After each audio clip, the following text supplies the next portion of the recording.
ಯಾವ ಇದಿಲ್ಲಪ್ಪ ಅನ್ನೋಂಗಿಲ್ಲ, ಅದು ಟ್ಯಾಕ್ಸ್, ನೀರಿಗೂ ಟ್ಯಾಕ್ಸ, ಗಾಳಿ ಸಹಿತ ಮುಂದಿನ ಟ್ಯಾಕ್ಸ್ ಕೊಡ್ತಾರೆ ಇವರು ಮಾತುಕರು. ನಾಳೆ ಹೆಂಗೆ ಇವ್ರು ಬದುಕಂತ ಉಪನ್ಯಾಸಗಳು ಯಾವ ರೀತಿ ಆಗಿರ್ಬೇಕು ಪಾಪ. ಅವ್ರು ರಿಟೈರ್ ಆಗಿ ಹೋದ್ಬಿಟ್ರು ಕಡಿಮೆ ಪೇಮೆಂಟ್ದಾಗ. ಮತ್ತು ಮ್ಯಾನೇಜ್ಮೆಂಟ್ದವ್ರು ಎಷ್ಟು ಕೊಡೋರು ಇವ್ರಿಗೆ ತಿಂಗಳಿಗೆ 5,000 2,000 3,000. ಎಂಥ ದೊಡ್ಡ ದೊಡ್ಡ ಸಂಸ್ಥೆಗಳಿದ್ದಾವೆ, ನಾನು ನೋಡಿದ್ದೀನಿ. ಅವ್ರ ಹೆಸರು ಹೇಳಿದ್ರೆ ಹೇಳ್ತೀನಿ ನಿಮಗೆ ಸಂದರ್ಭ ಅಂತಂದ್ರೆ. ಅನೇಕ ರೀ ಪಾಪ ಅಲ್ಲಿ ದುಡಿಯುವಂಥವ್ರಿಗೆ 5,000 ರೂಪಾಯಿ ಕೊಡೋದು, 20,000 ರೂಪಾಯಿ ಸಹಿ ಮಾಡಿಸ್ಕೊಡೋದು, ಕಳಿಸ್ಬಿಡೋದು. ಎಷ್ಟೋ ಲಕ್ಷಗಳು ಬಂದು ಪಾಪ. ಇವತ್ತು ನಾನು ಸ್ವತಃ ಕಣ್ಣಲ್ಲಿ ನೋಡಿದ್ದೀನಿ ರೀ ಪಾಪ.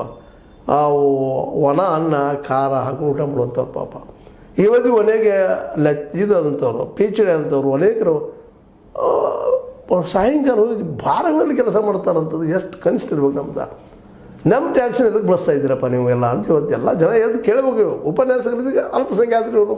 ಈಗ ನೋಡಿ 544 ಜನ ಇದ್ದಾರೆ ಈ ಅನುದಾನಿತ ಕಾಲೇಜುಗಳಲ್ಲಿ, ಪದವಿ ಪೂರ್ವ ಅದು PU ಕಾಲೇಜುಗಳಲ್ಲಿ. ಅವ್ರ ಸಂಖ್ಯೆ ಕಡಿಮೆ ಅದು. ಇವ್ರು ದಾದ ಮಾಡೋದಿಲ್ಲ ಸರ್ಕಾರ. ಏನಿದ್ರು ದೊಡ್ಡ ಸಂಖ್ಯೆಯಲ್ಲಿ ಬಂದಾಗ ದಾದ ಮಾಡೋರ, ವಿಚಾರ ಮಾಡೋರ, ಇಲ್ಲಾಂದ್ರೆ ಇಲ್ಲೇ ಇಲ್ಲ.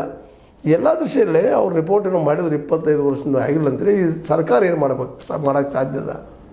ಅವ ಅಧಿಕಾರಿ ಹೇಗೆ ಕೈ ತೊಗೊಂಡ್ಬಿಟ್ಟವ್ರು, ಇಲ್ಲರಿ ಯಾಕೆ ಮಾಡ್ಕೊಬೇಕಾಗಿತ್ತು, ಮಾಡೋದಾರ ಯಾರಿಗೆ ಬೇಡಾಗೈತೆ, ಎಲ್ಲ ಉಪರಿಸಬೇಕಾಗಿತ್ತು. ಅವ್ರು ಪಾಪ ಆಗಲಿ ಯಾರನ್ನ ಬಡತನ ಇರ್ಬೇಕಂತದನ. ಈ ಎಲ್ಲ ದಿಶೆಯಲ್ಲೇ ನಮ್ಮ ಸರ್ಕಾರಗಳು ಒಂದೊಂದು ಇವತ್ತು ಕೇವಲ ಸಿದ್ದರಾಮಯ್ಯ ಸರ್ಕಾರನ ಟೀಕೆ ಮಾಡ್ತಾ ಇಲ್ಲ, ಹಿಂದಿನ ಎಲ್ಲ ಸರ್ಕಾರಗಳು ಇದಕ್ಕೆ ಕಾರಣೀಭೂತರು. ಎಲ್ಲ ಪಕ್ಷಗಳು ಕಾರಣೀಭೂತರು. ಶಿಕ್ಷಣ ಯಾಕೆ ಅವಹೇಳನ ಮಾಡ್ತಾ ಇದ್ದೀರಪ್ಪ ನೀವೆಲ್ಲ? ಕೇವಲ 2% ಕೊಡ್ತೀರಿ, ಮತ್ತು ಹೈಯರ್ ಎಜುಕೇಷನ್ ಇನ್ನೂ ಕೊಡೋದಿಲ್ಲ. ಇದೆಲ್ಲ ನಿಲ್ಲುವುದು ಯಾವಾಗ? ನಮ್ಮ ದೇಶ ಉದ್ಧಾರ ಆಗ್ಬೇಕು ರೀ, ವಿಶ್ವಗುರು ಆಗಬೇಕು.